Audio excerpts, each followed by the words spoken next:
विभु प्रसाद तराई पूर्वतन सांसद एवं भारतीय जनता पार्टी राज्य एसी मोर्चा सभापति। नहीं से मु पार्टीर आमर शीर्ष नेतृत्व विशेष भाव में आमर राष्ट्रीय अध्यक्ष एवं प्रिय प्रधानमंत्री नरेंद्र मोदी एवं आम राज्यर समस्त शीर्ष नेतृत्व को मु कृतज्ञता जनाऊँगी जे विशेष भाव में पारादीप की भित्ति करी जो भली भाव में अतीत दिन में आमर प्रिय प्रधानमंत्री आह्वान देते जे पूर्वोदय भारतर उदय हम तेणु ये संसदीय क्षेत्र समग्र भारत वर्ष रे एक प्रभावशाली संसदीय क्षेत्र। प्रकृत में गोटे कथा जो भली भाव में मोदी जी चिंता करिसेंती जे भारत वर्ष रे एक बड़ परिवर्तन आनिबे 2027 सुधा भारत वर्षर अर्थनीति की समग्र पृथ्वी रे तृतीय अर्थनीति रे परिणत करिवे एवं ये देश को एक विकसित भारत रे परिणत करिवे आत्मनिर्भर भारत रे परिणत करिवे ये जो चिंता रही एवं विशेष भाव में संसदीय व्यवस्था रे जो भली भाव में अधिक जो भली भाव में आह्वान देइचंती 400 रु ऊर्ध्व MP seat Bharatiya Janata party एवं एनडीए गठबंधन रे जीतिकी आसिले अनेक काम तंको भारत वर्ष रे करबा को अछि। यूनिफॉर्म सिविल कोड कथा हो एवं सिटीजन अमेंडमेंट एक्ट को कार्यकारी करने कथा हो एवं भारत वर्ष रे जो आतंकवादी व्यवस्था को समूले लोप करिवार कथा हो भारत वर्ष को एक विकास व्यवस्था रे ताकू किभली भाव में निया जाई पर ये जो चिंता चेतना प्रिय प्रधानमंत्री नरेंद्र मोदी अच्छी तांको सहित समग्र भारत वर्षर लोक माने दल मत निर्विशेष रे ये मनोभाव रे अछंती। गोटे कथा हूँ जगतसिंहपुर संसदीय क्षेत्र जो गारिमा प्रकृत में पार्लियामेंट भितर पार्लियामेंट बाहर रहिबा कथा अतीत रे किछि वर्ष पूर्व ये कथा रही पारि नाही एवं जो भली भाव में एठी शिल्पर विकास होउची सेथिरे किभली भाव में इनक्लूसिव ग्रोथ लोकंकर हवा कथा से भली भाव में हेई नै। शिल्पर विकास रे अर्थनीति बढ़िबो किंतु स्थानीय क्षेत्र रे युवक मानकर जो भली भाव में नियुक्तिर कथा हो व्यवसाय क्षेत्र में लोक मानकर विकास किभली भाव में हम से एठी राज्य सरकार जो कमिटी गुड़िक अच्छी ठिकाना भाव में कार्य करूना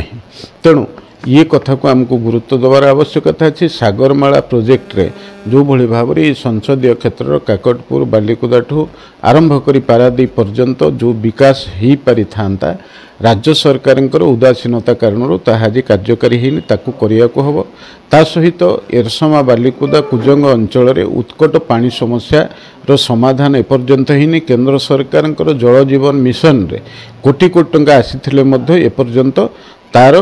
पूर्णछेद पड़ना से भली भाव में महिला मानकर विकास केवल सरकारी योजना रे नुहे एठी सीएसआर फंड जो भली भाव में खर्च करा जाई कि महिला मानको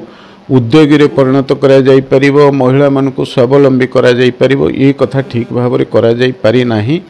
तेणु एठी अर्थर प्राबल्य थिले मध्य योजनाबद्ध भाव में जो माने प्रतिनिधित्व करुचंती ये अंचल को तांकर दूरदृष्टि नथिबा कारण ये कथा संभवपर ही नहीं।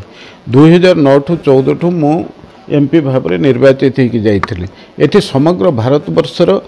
बंदर क्षेत्र रे प्रकृत में सीएसआर फंड व्यवस्था नथिला मोर बारंबार चाप फल तत्कालीन जहाज चलाचल मंत्री जीके भासन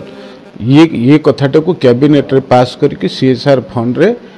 ये बंदर द्वारा लोक मानकर उपकार हो पार ये व्यवस्था करा जाई पारथिला एवं जेते शिल्पानुष्ठान गढ़ी उठीचे शिल्प को आम विरोध करना किंतु शिल्प रे जमी हरउथिबा लोक एवं जो माने क्षतिग्रस्त होइचंती किंबा विस्थापित होइचंती सेमानकर किभली थईथान करा जाई परिबो अतीत दिन रे मु लढिचे पार्लियामेंट भितर पार्लियामेंट बाहर ता सहित संसदीय क्षेत्र निर्वाचित हैला बेले